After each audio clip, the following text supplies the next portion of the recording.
राधा मुरली रवो ब्रज सखे वृंदावनम मात्यज। वृंदावन में ज्यादा टिप टॉप बन के नहीं रहना चाहिए।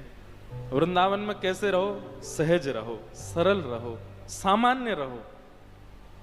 आप कहोगे क्यों? अरे इसके पीछे लॉजिक है भैया। सब लोग इधर देखो, ध्यान से सुनो।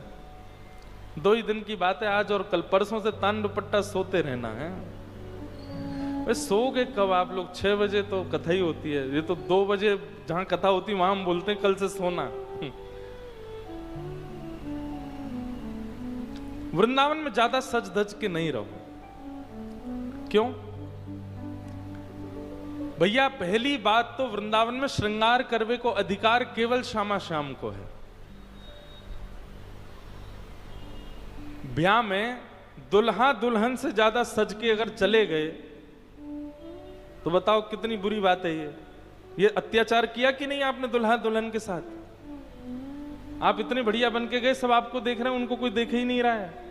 अरे ब्याह में दुल्हा से ने कम सजो, दुल्हन से ने कम सजो, दुल्हन वो लगे, आप नहीं। सही है कि नहीं बात? और कोई इतनी ज्यादा सज धज के चलो जाए ब्याह में, बोले दुल्हन तो सामने पर लग ही रही है। लेकिन वृंदावन में ऐसा नहीं है। वृंदावन में दुल्हन तो हमारी श्यामा जू है। आप जबरदस्ती क्यों ज्यादा श्रृंगार करो? पहली बात तो यह कि वृंदावन में सजवे को अधिकार केवल श्यामा श्याम को है, बाकी सब तो सामान्य रहो। दूसरी बात, वृंदावन में ज्यादा सज धज के रहने की आवश्यकता क्यों नहीं है?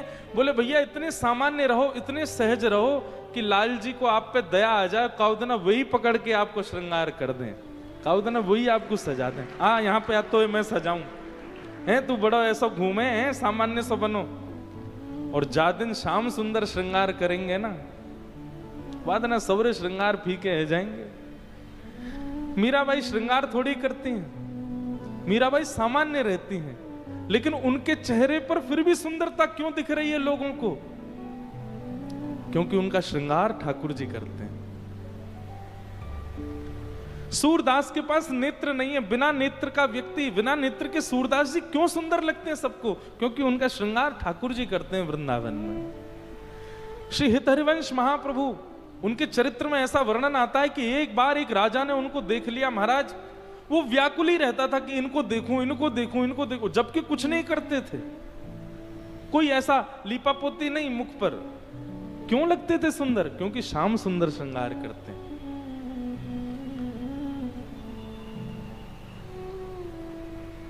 इसलिए वृंदावन में सामान्य रहो, सम रहो। ज्यादा व्यवस्थित होकर रहने की आवश्यकता नहीं है।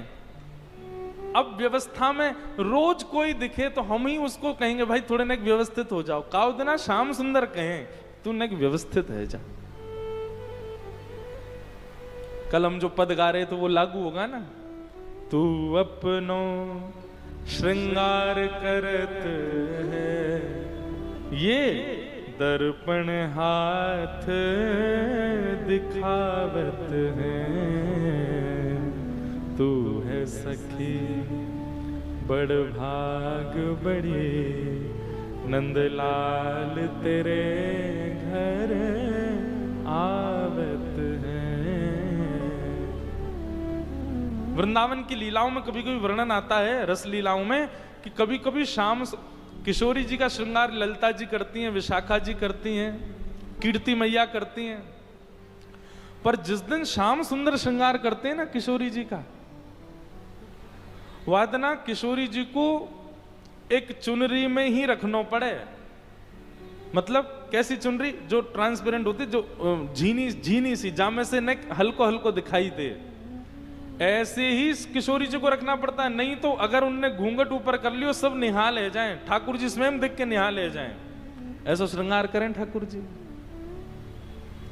तेरो मुखनी को की मेरो श्यामा प्यारी,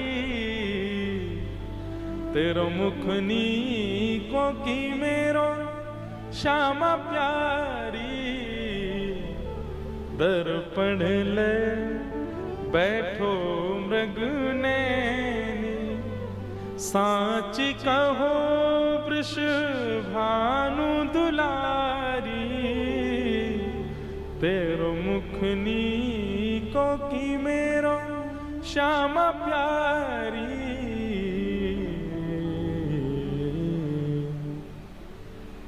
तो वृंदावन में सम रहो, सामान्य रहो। क्यों? दो कारण। प्रथम कारण, तो वहां दुल्हा दुल्हन बैठे, उनको ही सजन दो, तुम काहे को सज रहे हो। और दूसरा कारण कि हमारी सम रूप पर, हमारे सामान्य वेशभूषा पर काउ दिन ठाकुर जी रीझ जाएं और रीझ करके ठाकुर जी हमारा श्रृंगार कर दें। अच्छा देखो, इसका एक उदाहरण बताएं। महादेव, महादेव से ज्यादा सम और सरल रहने वाला कोई दूसरा देवता नहीं है। पूरी दुनिया में चले जाओ, महादेव कैसे बैठे हैं। भभूति रमाए बाबा भोलानाथ आए। भभूति रमाए बैठे हैं, गले में सर्प, कानन में कुंडल, ध्याये नित्यम महेशम रजतगिरि निभम चारु चंद्रावतंशम रत्ना कल्पोज्वलांगम पयुषमृगवरा भीति हस्तम प्रसन्नम पद्मासीनम समन्ता स्तुतमर गणै व्याधि कृत्यम वसानम विश्वाद्यम विश्ववंद्यम अखिल भयहरम पंचवक्रम त्रिनेत्रम। कितने सम रहते हैं महादेव। ये देखो, ये ऊपर विराज रहे हैं झूलेलाल जी के बगल में, कैसे सम। लेकिन इनका वृंदावन में दर्शन करो। वृंदावन में कैसे हैं?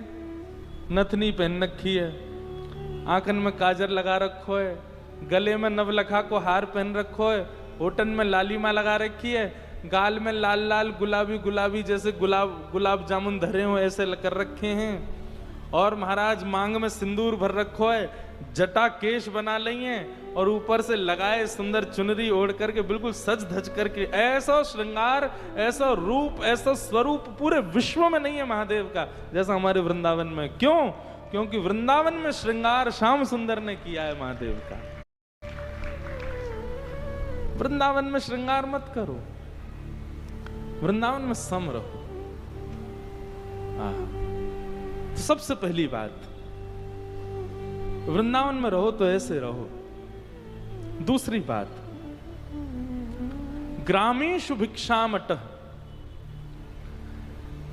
वृंदावन में दूसरा कार्य आपको सबसे विशेष यह करना पड़ेगा कि वृंदावन में स्वयं निर्माण करके कुछ मत पाओ। और वो बात अलग है कि किसी की अगर परंपरा में ऐसा है कि वो स्वपाकी है आदि, कोई बीमार है, वो उन सब के लिए सब लागू नहीं है। जो ठीक है, फिट हैं, वो क्या करें? स्वयं बना करके कुछ मत पाओ और किसी से बनवा करके कुछ मत पाओ। तो ब्रजवासिन के घर से मांग के पाओ। बहुत बहुत सामान्य बात लगती है सुनने में, करने में उतनी कठिन है, लेकिन यदि कर लोगे आप याद करोगे फिर मुझे। एक बार प्रयास तो करके देखो वृंदावन जब जाओ। और सुनो, मेरे घर मत आइयो आप लोग, क्योंकि आते सीधे बोलोगे हम तो उल्लासनगर से आए, वसंत शाह दरबार से आए। अपरिचित जगह पे जाओ जहां आपका परिचय नहीं हो। क्योंकि ये बात मैं कथा में कहता हूं, मेरी मैया मोड़ रोज डांटे बोले इतनी भीड़ लगी रहे पूरे दिन, कहां ते पवाऊं सबन ने। आप पाओ वहां पर कोई बात, अपरिचित के यहां जाओ, जिसको आप जानते नहीं हो, जिस घर को आप जानते वहां जाओ, वहां जाकर के मधुकरी मांग के पाओ। मधुकरी का नियम है, अंजलि में जितना आता है, इसको अंजलि कहते हैं, इसमें जितना आए केवल उतना पाना है, उससे अतिरिक्त नहीं। और इसी में पाना, थाली में नहीं। वृंदावन लोग बाग भागते तो बहुत हैं, वृंदावन में भीड़ तो बहुत हो रही है, पर वृंदावन की तरह रह कौन रहा है जैसा वृंदावन में रहना चाहिए। ग्रामीषु भिक्षामटः। ब्रजवासी के यहां जाकर के अंजलि फैला लो, डोरबेल बजा देना, आए जैसी कोई, हाँ भैया बताओ कहां ते आयो भैया लाला, बोले आपके घर में जो बनो हो सो हमको दे दो, थोड़ा सा दे दो। और सुनो, यदि वो लाकर के दे दे तो बड़ी कृपा, और यदि यूं के भैया कहीं और चलो जाए यहां ना आए तो समझियो और ज्यादा कृपा। फटकार के भगा दे तो फिर कोई और के घर जाओ। और इसमें लज्जा नहीं करना, ठाकुर जी तो बिन बुलाए डोले इनके घर।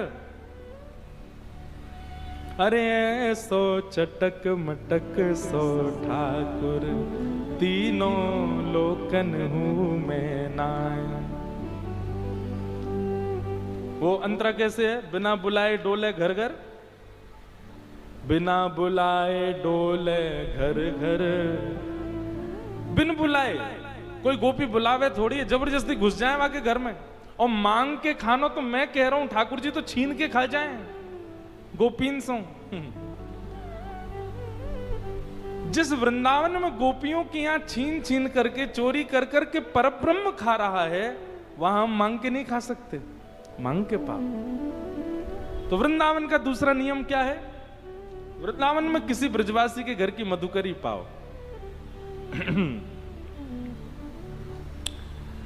और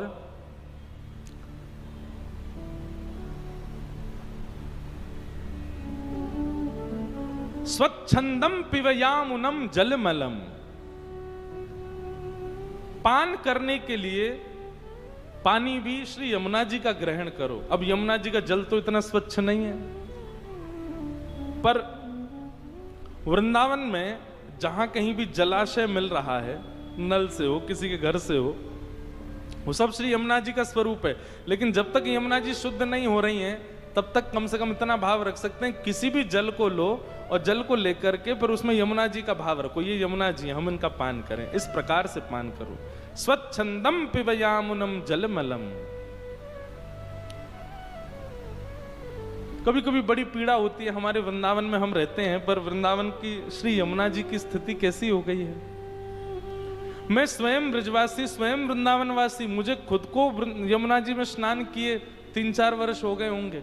कोविड में जब थोड़ा पानी स्वच्छ हुआ था तब स्नान किया था, और वो भी 6-7 वर्ष बाद किया था।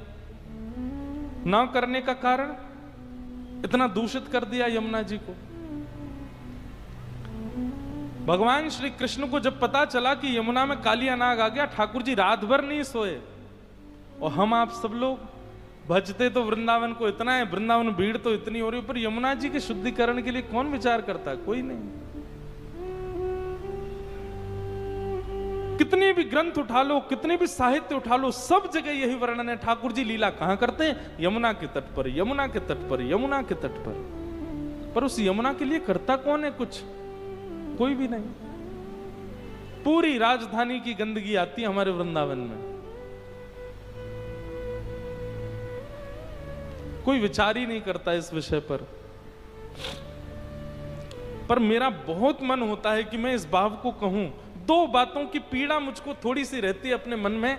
एक तो वृंदावन का वन खत्म हो गया, और दूसरा वृंदावन से श्री यमुना जी का जो हमने स्थिति कर दी। ठाकुर जी बड़े चिंतित रहते होंगे इस बात से। भैया वास्तविक भजन या में ना है कि आप वृंदावन में जाकर के और खूब राधा राधा जपो, वृंदावन जाकर के मंदिरन में घूमो, वृंदावन जाकर के खूब वहां की रीति में रहो। असली तो मैं मानूंगा भैया कि जो वृंदावन जाकर के पुनः वृंदावन के वन और पुनः वृंदावन की श्री यमुना जी को व्यवस्थित करने को विचार करे। वृंदावन पुनः वन बनना चाहिए, वृंदावन कि यमुना जी पुनः शुद्ध होनी चाहिए। शाम शाम को तभी सुख मिलेगा। तो तीसरा नियम क्या करना है वृंदावन में? श्री यमुना जी का जलपान करना है। भ्रातः तिष्ठ टले टले विटपिनाम ग्रामेषु भिक्षामटः स्वच्छंदम पिबयामुनम जलमलम चीराणि कंथाम कुरु।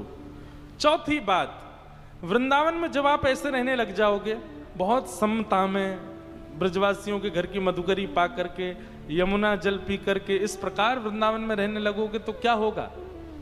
आपका कई लोग सम्मान करने लग जाएंगे। उस सम्मान से बचिएगा। सम्मानम कलयाति घोर करलम। अच्छा, सम्मान होता कब है? सम्मान तब होता है जब आपका गुण किसी को पता चल जाए। बताओ ही मत किसी को। हमको ढिंडोरा क्यों पीटना है कि हम ऐसे वृंदावन में रहते हैं? बताओ ही मत, गोपनीय भाव से करो। सम्मान वृंदावन में सबसे बड़ा विषय है। यदि आपका बहुत सम्मान हो रहा है तो प्रयास करो उस सम्मान से बचो, और नहीं बच पा रहे हो तो नेत्र बंद करके, नीची नजर करके जो सम्मान मिले उसको ठाकुर जी को अर्पित करो। ठाकुर जी को जिसको वृंदावन से भगाना होता है उसको सम्मान दिलवाते हैं वृंदावन में। ये उल्टी रीति है वृंदावन की। वहां ठाकुर जी को सम्मान ना कियो ब्रजवासी ने, हम अपने सम्मान के काजे जा रहे हैं।